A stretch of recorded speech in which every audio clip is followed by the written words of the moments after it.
My most hated movie ever, a movie I would never go back and rewatch, The Amazing Bulk, has a 1.7 out of 10 on IMDb. Snow White, the 2025 Disney reimagining, has a 1.6. Let that sink in for a moment.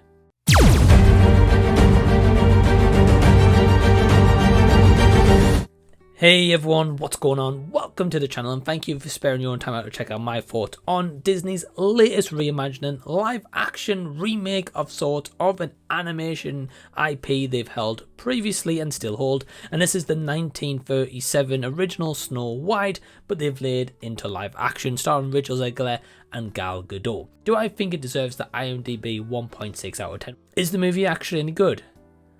Unfortunately, no, not really, but it's not a 1.6 out of 10 level of bad. This is going to be more of like a discussion, also kind of review as well, because I feel like with Snow White, when I watched the original animation feature, okay, so the evil stepmother, right, she was my favourite character. I felt that they really lacked on the love interest part with the prince, and I feel like with the stepmother, they also didn't really have many scenes, but you got the fact that she was like an evil stepmother, right? So I can give at least some kudos in this storytelling where they do try to expand some scenes and storylines with those negatives I had with the original animation. So when I heard that before going into this, I heard, oh, you know, that the stepmother has more lines and more scenes, and so does the prince as such. And I was like, oh, okay. I was like, right, so they're going to fix the negatives. Okay, we're going to hit pretty much a home run here.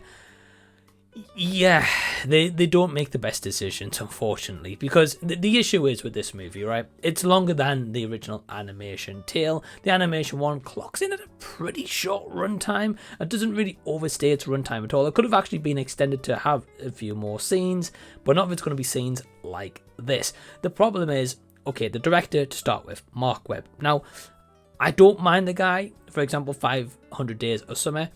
I like that movie. The Amazing Spider-Man movies, 1 and 2, the first one's better than the second, but the problem is when he was directing those, he is tied to a IP. He's tied to basically studio expectations. And when any director, and not just Mark Webb, but any director is tied to an IP and tied to a story and a formula they've pretty much got to stick with, they're very limited in their capabilities. And I think this lies the problem with Mark Webb, the directing, and even in fact if any director took on this project. So that is my first issue with this. The guy was very limited with what he could do. The writing, it was the same writer, I believe, who did Girl on a Train. That movie, from what I remember, was okay, but nothing amazing.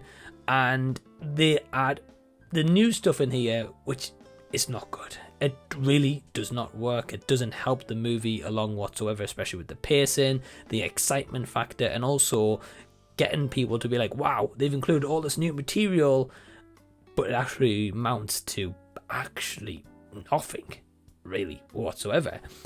I think also the biggest issue that we have is the songs aren't good. You know, like Whistle While We Work, or whatever the official title is, you know, that was okay, and the High Ho song, you know, that was of course from the original Snow White, but it's still not great musical numbers. None of the musical numbers in that fact like worked for me. There's none that I was, you know, bought my kind of like tours along with, or any that I would listen to Spotify afterwards. They just felt like cookie cutter Disney typical original music with the added song, so literally nothing special whatsoever. There was also way too many songs, so there is another issue lying in the matter with Snow White, that some of the new stuff is more musical numbers that just aren't memorable, right? So we've got this issue at hand as well. Now the other kind of big red flag here is the acting, but also the script and dialogue that is given, because they don't know really what they want to do with the characters. To give you a prime example, right? Everyone was saying, oh, Gal Gadot as the evil stepmother is miscast. And I was like, you know, Gal Gadot is a really actually talented actress, and I don't know if she's ever played a villain before, but I'm sure she'd probably be pretty good as a villain role, right? The problem is, as this character, there's moments where I'll give her kudos when she has more of a sinister line to deliver, and she gets to really, embrace the more kind of deeper, raspier tone in her voice, I think she is convincing as a villain. But then a lot of the times, they give her some really rubbish dialogue, and also times where it kind of is supposed to come off a little bit comedic and make the audience laugh, and they have that quick second kind of pause where there's no like dialogue, nothing, just like, like two actors looking around at each other, waiting for, kind of the audience to soak in that moment. And you sat there a little bit awkward because it's not funny whatsoever. But then she has two new musical numbers and they don't work. Pretty much the musical numbers is Who's the Fairest of Them All, and the new scenes including her where there is more screen time of the witch is basically her going straight back to the mirror once again and being like, who is the fairest of them all? That is not compelling writing. That is lazy.